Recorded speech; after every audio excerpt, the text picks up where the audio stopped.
शुरू अल्लाह ताला के नाम से जो बड़ा मेहरबान और निहायत रहम करने वाला है। अस्सलाम वालेकुम प्यारे बच्चों, कैसे हैं आप सब लोग। मुझे यकीन है कि सेहतमंद और तंदुरुस्त होंगे। मैं हूँ आपकी मौलमा हिना और आज हम पढ़ेंगे जुमात शीशम उर्दू की किताब में से उसका दरसी सबक नंबर 11 जिसका उन्वान है जापान में 4 दिन। इस सबक का आज हम चौथा हिस्सा पढ़ेंगे। हमारे आज के सबक के हासिलात ताल्लुम है इबारत सुनकर अहम निकात और अज्जा से मुतल्लिक अपनी मालूमात, मुशाहिदात और ख्यालात बयान करना। नीज इसके साथ साथ आज हम सीखेंगे इबारत, नज़्म और नसर पढ़कर इसमें मौजूद मालूमात और तसव्वुरात अक्स करना। अपने आज के सबक को इस्लामी नुक्ता नज़र से देखते हैं। सूरतुल इखलास 4 आयात पर मुश्तमिल मुख्तसर सूरत है जिसकी हर आयत में अकीदा तौहीद का तसव्वुर वाज़ेह किया गया है। जी बच्चों, हम अपने सबक को शुरू करेंगे, लेकिन उसको शुरू करने से पहले हम क्या करते हैं, दोहराई की सरगर्मी। बच्चों, आपने करना ये है कि बैरून मुल्क या शहर के सफर की कोई ऐसी बात जो अब तक आपको याद हो उसे मुख्तसर बयान करें। आपने शहर से बाहर जाते हुए या मुल्क से बाहर जाते हुए कोई भी ऐसी बात जो आपको अब तक याद हो और बहुत दिलचस्प हो उसे अपने हम जमातों को और अपने मौलम को बताएं। यहाँ पर वीडियो को रोकें और इस सवाल का जवाब दें। बहुत खूब, आपने तो बहुत दिलचस्प बातें बताई हैं। तो अपने आज के सबक की तरफ बढ़ेंगे। हमारे आज की तदरीस के उन्वानात हैं इबारत सुनकर अहम निकात और अज्जा से मुतल्लिक मालूमात, मुशाहिदात और ख्यालात अक्स करना। नीज इसके साथ साथ बच्चों आज आप सीखेंगे इबारत, नज़्म और नसर पढ़कर उसमें मौजूद मालूमात और तसव्वुरात अक्स करना। बच्चों, आज जो हमारे हासिलात ताल्लुम है इबारत सुन और पढ़कर मालूमात, तसव्वुरात और मुशाहिदात अक्स करने का जो तरीका है वो सबक नंबर 4 और 7 इन दो असबाग में आपको तफसील से बताया जा चुका है। और इसके साथ साथ आज हम पढ़ेंगे अपना दरसी सबक नंबर 11। लेकिन उसको पढ़ने से पहले आपको बताया जाएगा कि सफरनामा बिलाखिर है होता क्या है। सफरनामा अदब की एक सिनफ है जिसमें बैरूनी अदब, तलाशबीनी, मुहिम जोई और दूसरे ममालिक के दौरे शामिल है। सफर अरबी जुबान का लफ्ज है जिसके मायने मुसाफत करना के हैं और इसको लिखने का मकसद कायरीन को अपने तजर्बात, वाकयात से आगाह करना, आम इंसान के अंदर दयारे गैर के बारे में जानने की ख्वाहिश पैदा करना और सफर की दास्तान सुनाना है। फनी तौर पर सफरनामा बयानिया है जो सफरनामा निगार सफर के दौरान में या इख्तिताम में सफर पर अपने मुशाहिदात, कैफियत और जज्बात से मुरतब करता है। सफरनामा दरअसल सफर की रुदात है। जी बच्चों, सबक शुरू करने से पहले मौलम आपको बताएंगे कि बिलाखिर ये बुनियादी तौर पर सफरनामा होता क्या है। सफरनामा उर्दू नसर की कौन सी सिनफ है और इसमें बयान किया जाता है। मुसन्निफ सफरनामा लिखने वाला जो मुसन्निफ है वो उसमें अपने एक तो सफरनामे की रुदात बताता है, उसकी दास्तान बताता है और इसके साथ साथ वो इसमें अपने तजर्बात और मुशाहिदात का भी जिक्र करता है। सबक शुरू करने से पहले आपको सफरनामा की मुख्तसर तौर पर उसकी तारीफ और उसके मुतल्लिक कुछ मालूमात दी जाएंगी। इसके साथ साथ आप जानते हैं कि कोई भी सबक शुरू करने से पहले हम वो खास अल्फाज पढ़ते हैं जो आपके लिए नए होते हैं। अब हम देखते हैं कि आज के जो हमारे दरसी सबक नंबर 11 है उसके खास अल्फाज कौन से हैं। उमर रसीदा, जद अमजद, भटियार खाना, मुनग़्ग़स करना, मुबालगा, चंपत होना, कुना, फरोकश, कॉरिडोर, नरख, टूरिस्ट, चश्मे तसव्वुर, दादो दोहश, सपाट। बच्चों, ये वो खास अल्फाज है जो इस सबक में आप पहली बार पढ़ने वाले हैं। अगर आपको एक बार की पढ़ाई में समझ आ जाती है तो ठीक है, वरना अपने मौलम से दोबारा इसका तलफ़्फ़ुज़ जरूर पूछ लीजिएगा।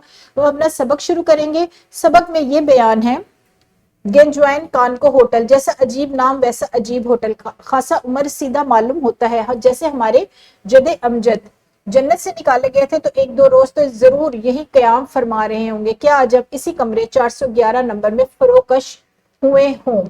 ये वो 411 कमरा नंबर है जिसमें मुसन्निफ ठहरे हैं और वो ये बता रहे हैं कि गेंजवाइन कान को जो एक होटल का नाम है, वो इतना अजीब नाम है कि बोलने में भी मुश्किल होती है और देखने में भी ये होटल इसी तरह का है। और वो कहते हैं कि हमारे जो आबा अजदाद हैं जब जन्नत से निकाले गए थे तो वो सबसे पहले जब जमीन पर उतरे होंगे तो इसी होटल में आके ठहरे होंगे। मुसन्निफ कह रहे हैं मुझे इस बात का यकीन है क्योंकि इतना पुराना देखने में होटल लगता है। बचा कुचा गेहूं यहाँ भी खाया होगा क्योंकि कमरा डबल बेड है। मुमकिन है कि कमरे का रंग और रोगन ताजा हो यानी महज गार के जमाने का हो, लेकिन गुस्सा खाना और उसका टब जरूर पुराना ओरिजिनल है। नल बंद ही नहीं होता, कतरा कतरा गिरकर हर आधे घंटे बाद दरिया हो जाता है। और फिर लोग कहते हैं जापान बड़ा मॉडर्न मुल्क है। क्या ये शहर टोक्यो हो सकता है? लोग भी क्या मजमून की हवा बांधते हैं। कहते हैं कि इस तरह का होटल भी जो जापान के मुतालिक मशहूर है कि जापान एक बहुत मॉडर्न मुल्क है, तो जापान के एक शहर टोक्यो में ये होटल मौजूद है और होटल का नाम है गेंजवाइन کان کو. تو کہتے ہیں کہ اتنے ماڈرن ملک میں بھی کیا ایسا ہوٹل ہو سکتا ہے. لوگ بھی کیسی کیسی باتیں کرتے ہیں کہ بڑا ماڈرن ملک ہے, بڑا ماڈرن, اگر یہ جاپان اتنا ماڈرن ملک ہوتا ہے تو وہاں پر اتنا پرانا ہوٹل کیسے موجود ہوتا. اور وہاں کا باتھ روم کا بھی وہ ذکر کر رہے ہیں کہ وہاں کے جو باتھ روم کے حالات ہیں وہ بھی ایسے حالات ہیں کہ ناقابل بیان ہے. ہم آج اس سبق کا پہلا نصف پڑھیں گے. مصنف جس طرح میں نے پڑھایا ہے, مصنف اسی طرح آگے بلند خوانی کریں گے. جماعت میں بچوں کو آسان جملوں میں سبق کو بتائیں گے تاکہ بچوں کے لیے سمجھنا آسان ہو جائے. اس کے بعد ہم کریں گے ایک سرگرمی اپنے دونوں حاصلات تعلم کو سمجھنے کے لیے. بچوں آپ نے کرنا یہ ہے کہ سب جاپان میں 4 دن میں گنجوائن ہوٹل کے بارے میں جو معلومات دی گئی ہیں انہیں اپنے الفاظ میں بیان کریں, کیونکہ ہمارا یہ ہے کہ سبق کو فہم کے ساتھ پڑھنا ہے اور اس کے متعلق سوالات کے جوابات دینے ہیں. تو گنجوائن ہوٹل کے بارے میں جو آج کے متن میں بتایا گیا ہے, جو آج آپ نے پہلا نصف پڑھا ہے, جو بھی بتایا گیا اس کو اپنے الفاظ میں بیان کریں. یہاں پر ویڈیو کو روکیں اور سوال کو حل کریں. شاباش, آپ کو تو کافی حد تک معلومات ہے گنجوائن ہوٹل کے بارے میں. اب ہم نے کیا کرنا ہے, اپنے سبق کے دوسرے حصے کی طرف بڑھنا ہے. اور ہمارے سبق کا دوسرا حصہ کیا ہے, مشق کے سوالات. جتنا سبق آج ہم نے پڑھا ہے بچوں سے متعلق یہ سوالات ہیں. اس کے ساتھ ساتھ ایک اور سوال نمبر 2 بھی ہے, وہ بھی سبق کے متن کو مد نظر رکھتے ہوئے درج ذیل درست جواب پر نشان لگانا ہے. جو سوال نمبر 1 ہے بچوں, وہ آپ نے کہاں پر حل کرنا ہے, کاپی پر حل کرنا ہے. جو آپ کو سوالات دیے گئے ہیں ان کے جوابات آپ کاپی پر لکھیں گے. اور جو سوال نمبر 2 ہے وہ بھی سوالات ہیں, لیکن ہر سوال کے 4 ممکنہ جوابات آپ کو دیے گئے ہیں. یہ والا کام آپ نے کتاب پر حل کرنا ہے. جو درست جواب ہے اس کی نشاندہی کرنی ہے. اور اس سبق کو سمجھنے کے لیے بچوں آپ کو ایک ورک شیٹ بھی دی جائے گی. ورک شیٹ میں آپ نے کرنا یہ ہے,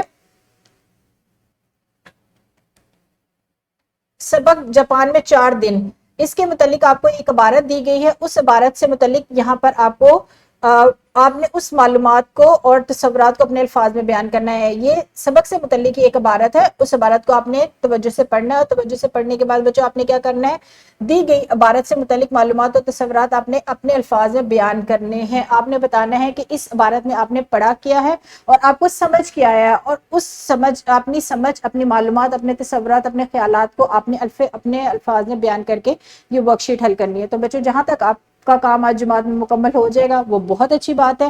اگر تو سارا مکمل ہو جاتا ہے تو ٹھیک ہے, ورنہ آپ نے کام ادھورا نہیں چھوڑنا, بلکہ آپ نے کیا کرنا ہے, اپنے کام کو گھر جا کر مکمل کرنا ہے اور اگلے روز اپنے معلم یا معلمہ کو دکھانا ہے. اور آج ہم نے کیا سیکھا اسی کے متعلق پہلے آپ کو میں دوبارہ بتاؤں گی کہ آج ہم نے سیکھا ہے طلبہ کو عبارت سن اور پڑھ کر اس سے متعلق معلومات, مشاہدات اور خیالات عکس کرنے کا طریقہ.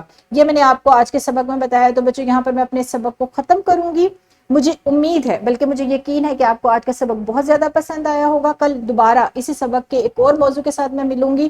تب تک آپ نے کیا کرنا ہے, اپنا بہت سارا خیال رکھنا ہے. خدا حافظ, شکریہ.